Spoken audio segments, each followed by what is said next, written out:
paralyzed is the greatest thing that could have ever happened to me. Losing the ability to walk, to pee on my own, to poop on my own, to feel sexy is the greatest thing that could have ever happened to me. Before I was injured, I was a reckless human being.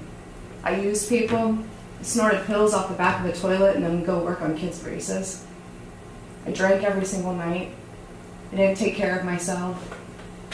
I imploded my life, moved back to my parents' basement, filed bankruptcy at 21, got myself paralyzed at 22 years old as a passenger on a motorcycle. A woman made a U-turn in front of us and he didn't stop in time. He went through her back window, breaking his leg. I went over her SUV, breaking my back in 2 places. My chest collapsed, my ribs punctured my lungs, nicked my spinal cord. I have a traumatic brain injury, and I coded twice and had to be resuscitated. The day before my accident, I was saved. I was at a friend's grandmother's funeral, and as the pastor was speaking, I felt this calm warmness come over me.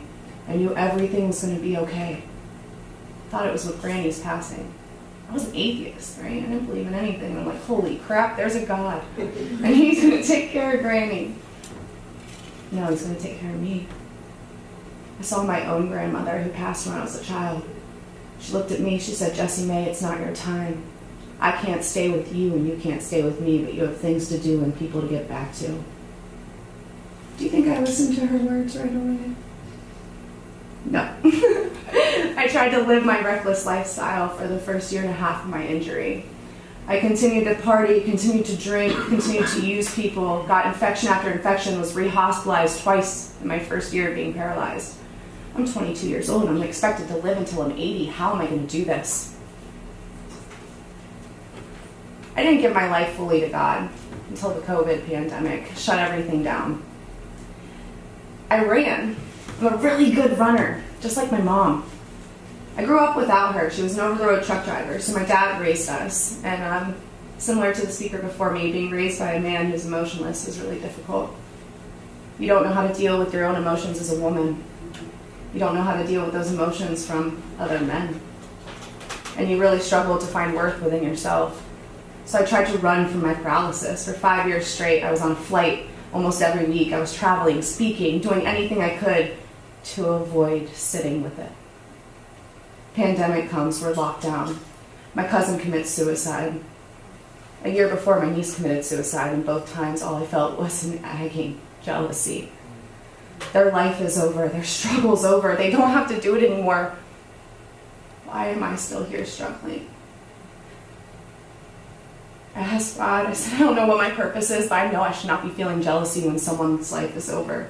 I know I should not be feeling this deep sadness that I have no worth, no purpose, no reason to continue to be here, no reason that you saved me. Why am I here, God? Please just show me. My life is yours. You know, this man said to me, he said, I've been waiting for this one, girl. I've been waiting for you to give your life to me. And he opened up doors. The next thing I know, I'm getting a role and I'm on set and I'm acting. I'm traveling the country again, speaking. And then COVID hits again. My dad gets COVID this time. He's hospitalized for 3 weeks. And they're talking about venting him. And I'll never forget hearing him cry through the phone to my mom, saying, I'm not ready to die. I'm not ready to die. Please don't let them vent me. And my mom gets off the phone. She said, Jesi, we've got to really start planning and thinking about this. If your dad passes, we've got to get rid of the house. I rent the basement for my parents because the entire basement is set up for a wheelchair user. They bought the house 2 years before I got paralyzed. Tell me that wasn't God. So I prayed. I'm like, I don't know what I'm supposed to be doing. What do I do? So I apply to apartments, and I asked this crazy girl from Wisconsin, hey, do you want to come move in with me and we'll split rent? And I applied for houses, but I'm denied, even with 2 incomes, because those 2 incomes were considered low income because we're on disability. Well, now what are we going to do? We're going to live in my Volkswagen Bree. You're going to uproot your life. That's what we'll do. My mom offered for Bree to move in with me, so we moved in together, but I still went back to work. I was like, what can I do? I could be an orthodontic assistant. Okay, cool. So I go back to work, and when I tell you my morals and my values as a human being were tested that entire year I was there, Think about a time you've been in an environment where people have tested you, tested your beliefs, what you know is right, what you know is wrong. In the past, I would give in those moments. I was a follower. This injury gave me resilience. It gave me strength. It gave me the power to sit on my own two wheels, strong, and not let these people encourage me to do illegal things, working on patients with no doctor in the office and wild things. We finally got a doctor, things sorted out. I quit my job earlier this year. But things aren't easy, right? I broke my back again. The hardware is broken in half, so I was in a chest brace all summer long. And when things go bad, we're faced with two choices. We can give up and give in, or we can put our head down, pray, lift our eyes back up, dig in a little deeper, and attack it with grace and strength and a lot of tears. That's what this summer was for me. I spent all 3 months preparing for surgery. I had a major spine surgery in August. They completely cut open my back, removed 2 pounds of titanium hardware, put in new titanium hardware. Because I prepared, I was discharged within 3 days. I was off pain meds within a week. I was on a flight to Baltimore to go give a keynote to the Ticket to Work and Social Security program, where my voice was finally heard as a person that lived on disability and then was able to get off of it. Within 4 weeks, I'm back on set acting and then merging my business with another strong, badass wheelchair-using women to build the fitness space for wheelchair users. I'm blessed to live with another powerful wheelchair woman who's helping me build a transitional community for wheelchair users.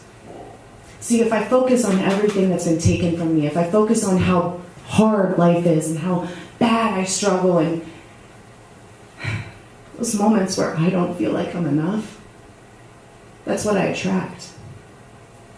But if I focus on the power within me, what I've accomplished, the amount of lives I've changed, the people that I helped them believe in themselves when they didn't know how they were going to pick themselves out of bed, that's what gets me up.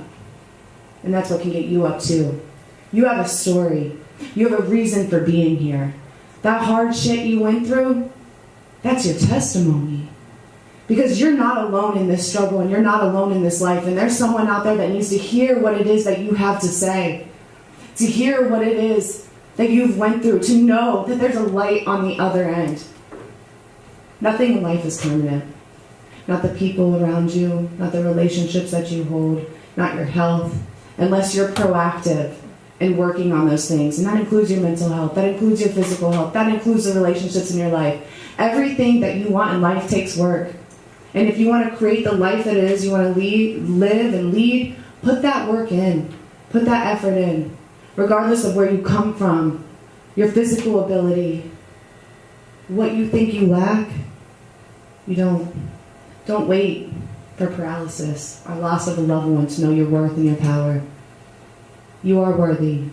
You can do it. So wheel with me. Use your obstacles to live life to the fullest. Thank you.